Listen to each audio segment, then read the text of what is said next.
Okay, what I thought I would do, instead of going to the next lesson right away anyway, I'd go over just a couple problems from the homework, all right, since I'm not there. This will probably be the only day that I do this because the assignment that I give on Friday, I'll be able to go over on Monday when I get back from my trip. So this will probably be the only time I really have to go over any homework. You know what? I probably already did this, didn't I? Anyway, I'll probably do this for section 7.1. I just forgot, so I'll kind of go out of order, but you won't know the difference. Except that I just told you. Alright, enough of that. Let's do this problem.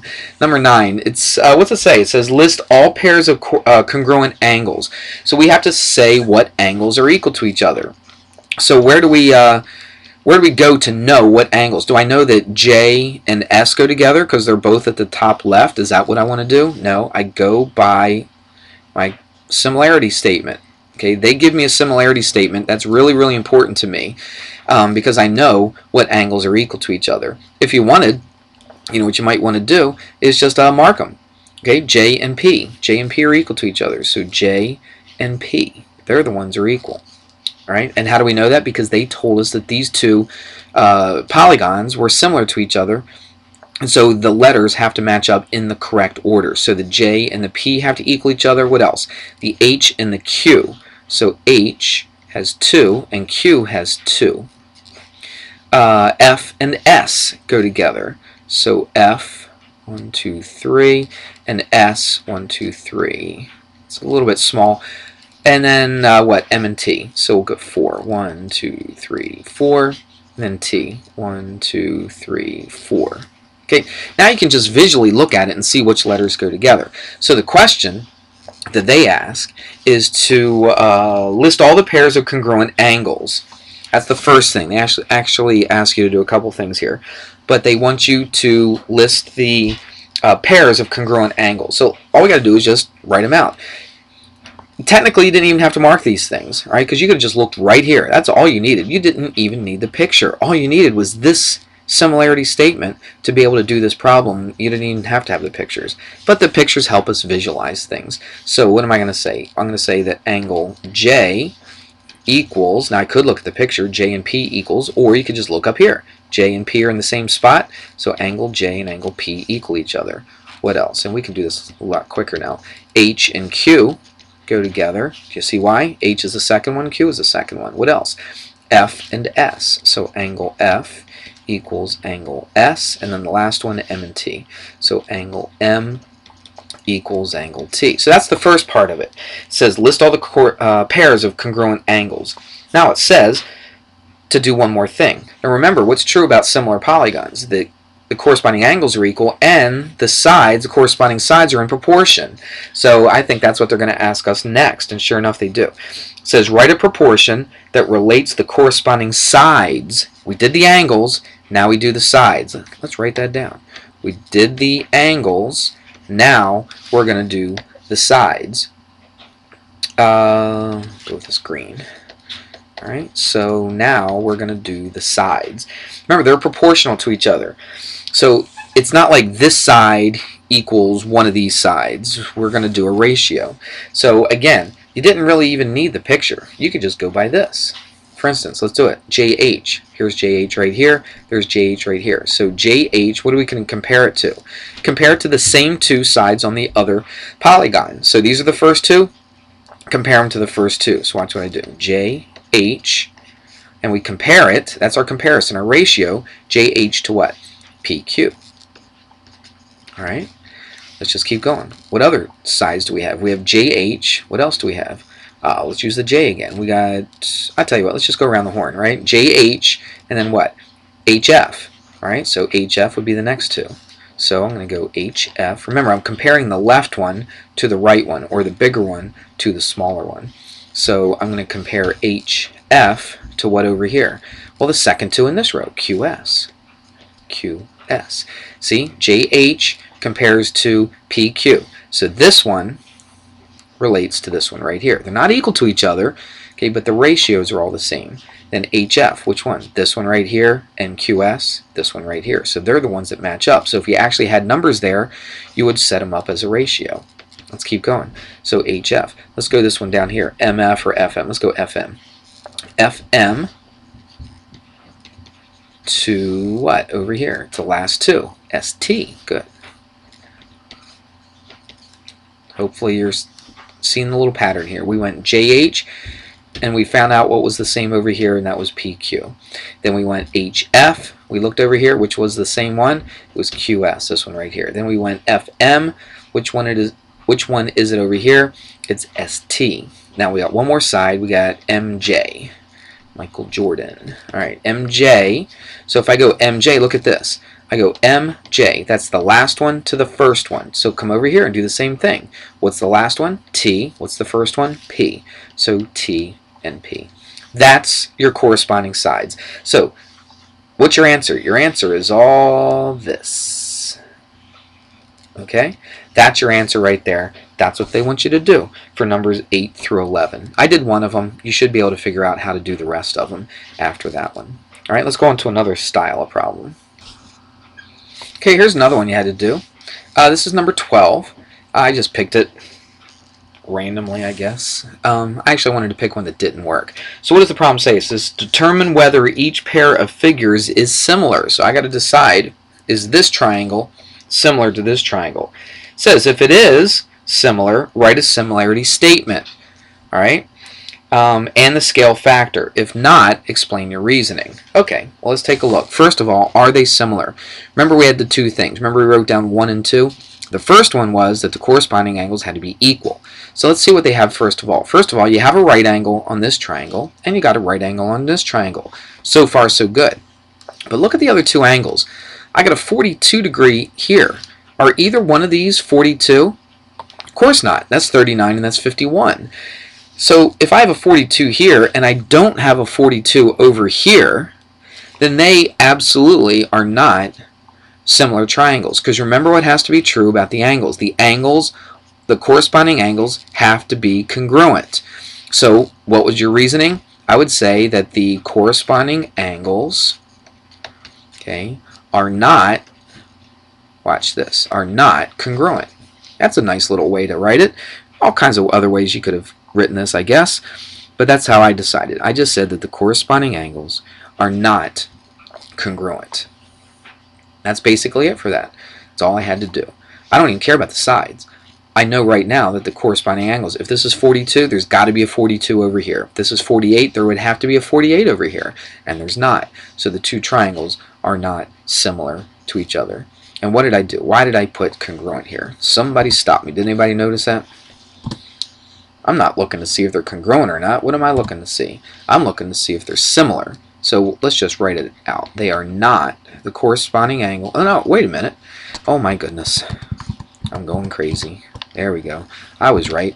I wasn't talking about the triangles. I was talking about the angles themselves, right? The angles have to be congruent. So I guess I was right. Wow. I would have almost made my first mistake of the year. That was close, wasn't it? I'm only joking. I'm sure I've made a million of them. Well, anyway, there you go. The corresponding angles have to be equal to each other, and they're not. So they're not similar. So those two are not similar to each other. Let's do another one like this. All right, let's look at this one. Oh, they tell you one more thing. I forgot. Actually, that's really all they have to tell you. They do tell you one more thing. They tell you that this angle right here is equal to this angle down here.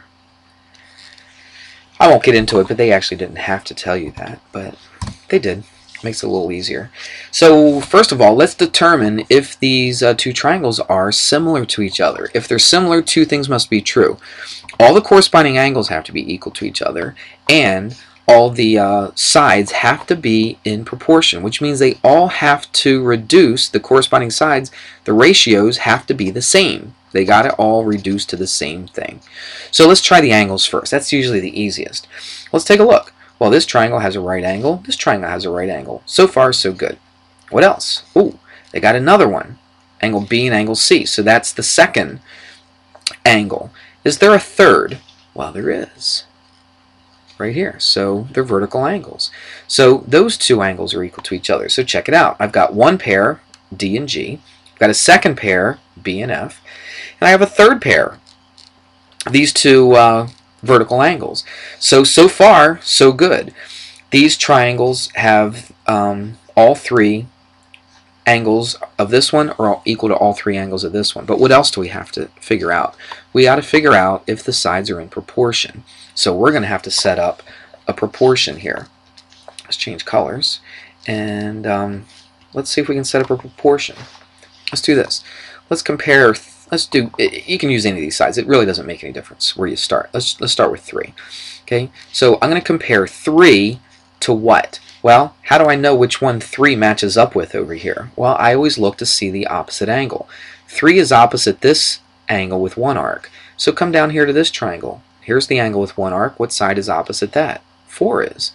Okay, so 3 matches up with 4. You see, it's kind of in the same spot. They're corresponding. It's opposite the 1 arc. This is opposite the 1 arc. So 3 and 4 go together. That's really my scale factor. Let's see if the other ones reduce to 3 over 4. If they do, then they're similar triangles. If they don't, then they're not. So let's see. I got 3 to 4. What's another one? Let's do the 4. What's 4 opposite? 4 is opposite the vertical angle. Okay, so I'm going to go 4 over what? What's opposite the vertical angle over here? 16 over 3 is. And you look at this and you say, well, that's not equal to that, is it? I wonder if it is. Well, let's do a little bit of math, okay? Let's take this thing right here. Let's kind of go off to the side, and let's simplify this. It's 4 over 1 divided by, right? That's what this thing right here means. Divided by 16 over 3.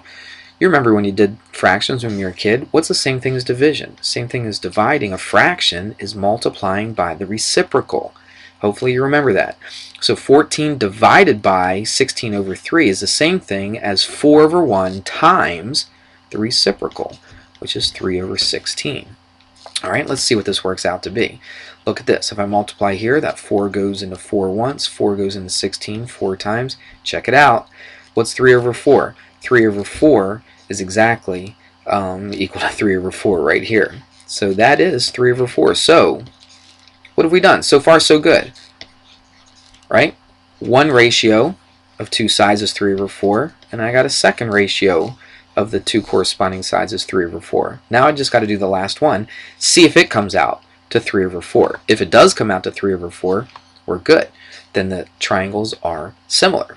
What's the third side? 5. So 5 is opposite the right angle. So watch what I'm going to do. Set up a ratio. 5 over what? 5 is opposite the right angle. What's opposite the right angle over here? 20 over 3. So 20 over 3. Now, again, what should this equal? If these are similar triangles, this should equal 3 over 4. Let's see if it does. Watch. We just did it. So instead of 5 divided by 20 over 3, I'm going to multiply 5 times the reciprocal of 20 over 3, which is 3 over 20. Look what happens. 5 goes into 5 once. 5 goes into that 4 times. Check it out. We got it again for the third time. Those ratios all equal 1/3. Okay? 1, 2, 3 of them. So all the angles are equal, which we showed right here, and all the sides are in proportion. Pretty cool. Now the other part of it says, let's see, it says, if so, write the similarity statement. Wow, that's important. Write the similarity statement. So let's do that. I'll do this in white since the triangle's in white. The similarities, you can call this triangle right here anything you want. You could have started to the big one. I don't know. I always like to go from the one that's on the far left to the one that's on the right. Okay, so I could call this anything I wanted. Let's just call it BCD. Keep it in order. So triangle BCD is similar. This is my similarity statement. Okay, similarity statement. BCD is similar. That's triangle BCD is similar to what over here? Well, you got to see what. You got to match them up. You can't just pick any 3 of those angles and put them all together just randomly. You got to figure out what goes with what. So what's opposite B? Well, 3 is opposite B. I'm sorry, I lied. B is the thing. Well, it is opposite, but what am I looking for? I'm looking for this angle with 1 arc. Which one has 1 arc over here? F does. So it'd be triangle what? F. Well, this is BCD. Then I went to the 2 arc one. Well, C is at the 2 arcs there. And then what's the right angle? G. So there you go. There's my similarity statement. Hope that makes sense to you. All right. What else do they ask you to do? It says write the similarity statement and the scale factor. Well, luckily, when we figured out all this stuff, We got the scale factor 3 times. So what's the scale factor? I'll just write SF for scale factor. The scale factor is 3 to 4. So we got two answers. This is my similarity statement, and this is my scale factor. These are the two things that they ask for on this question, on this problem. I probably, will ask you the same type of thing on a quiz or a test. So make sure that you know how to do that. Let's move on. All right, let's take a look at this problem. This is, I should have written it down. This is number 21. So let's write that down. Okay, 21. This is a little bit odd because it doesn't even look like these are similar at all. Remember, they should have the same shape, but a different size. They don't even look like they have the same shape. See how short this is and how much longer this one is? And the angles don't really look quite the same. But remember what I talked about at the beginning of the year and all throughout the year. You can't always trust your pictures. On this problem set, they said that each pair of polygons is similar. So they told us they're similar. So even though they may not look like they're similar, they told us they are, so we have to go by the information that they give us. Alright, I hope that doesn't bother you too much, that this looks so different than this one. But let's take a look and set up some ratios. First of all, they said they're similar to each other. Look, two right angles, one angle with one arc, one angle with one arc, one angle with two arcs, the other angle with two arcs. And this would be, if I take these all away from, what, 1, 2, 3, 4, 5, this is going to be the same angle as well. So C and P would be equal to each other as well, because if all the other ones are the same, then these last ones will be the same as well. Alright, if they're similar. We got to set up a scale. Actually, we're not even going to set up a scale factor here. We're just going to write a proportion. And let's see what we need to do here. Let's take x plus 1. Find out where x plus 1 is. X plus 1 is opposite this right here. So it's at the top. If you look at this, basically they just took this thing and they flipped it right inside out. They took this J and they put it over here. So this and the J would be in the same spot. All right, so they just took this and just rotated it, boom, this way and just made it bigger. Okay, supposedly that's what they did. So what sides do we have? This x plus 1 goes with this 8 right here, because if you look at it, where is it? It's between the one arc and the two arcs. Do you see that JW? It's between the angle with one arc and the angle with two arcs. Look at this 8 right here. It's between what? The angle with one arc and the angle with two arcs. So they correspond. They're in the same spot, basically. So let's write it down. X plus 1, compare that to 8. All right, equals, let's do the other one. Let's see what this is. This is between what? The angle with one arc and the angle with no arcs. So come down here. Which side is opposite the angle with one arc and no arcs? Well, 20 is. Look, this has one arc and this has no arcs.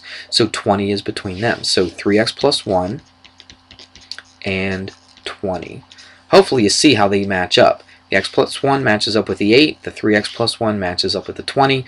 We set up our ratio, and now we're ready to solve for x. And this problem just says solve for x. So we just have to cross multiply. Make sure when you take this 20 and multiply this that you distribute. I'm going to write it without distributing first, and then I'll go ahead and do the math and distribute. Same thing with the 8. 8 times this. Alright, now we're just doing algebra and we'll be done. So we distribute the 20, distribute the 8, 8 3s are 24, plus 8, and now let's get x by itself. You could move this to the left hand side, I don't know, I like to do this. I always like the x to be positive, so I'll subtract a 20x from both sides, so that'll cancel out.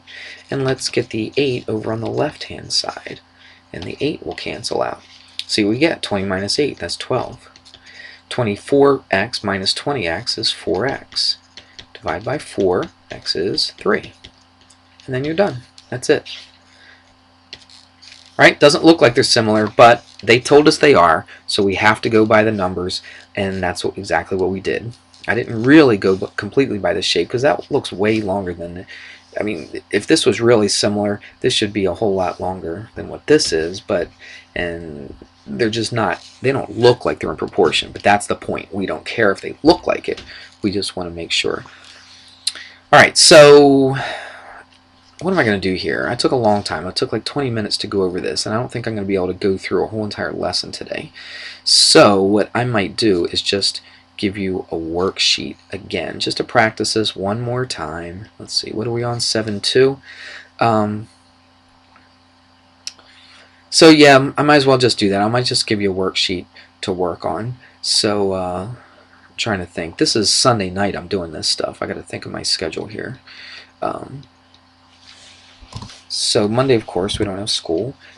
Tuesday, I'm going to teach. Let me write this down for my own benefit, and you can listen to me figure out what I'm trying to do. Okay, so Tuesday we'll do section 7.1. That I will be there on Tuesday. Okay, Wednesday I'll teach 7.2, right? And I just went over that, and you probably already heard it yesterday. So let's see. Today's probably Thursday for you guys. So Thursday we'll go over the homework, which I just finished doing, and then give a worksheet.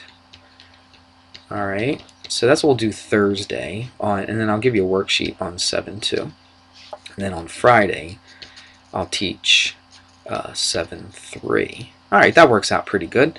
And that was basically just for me. I guess I didn't have to record that, but that's okay. That's kind of what we'll do during the week. Alright, very good. Enjoy the worksheet that I'm going to give you, and hopefully what I did with the homework helped you out a lot. And so tomorrow we'll do 7.3.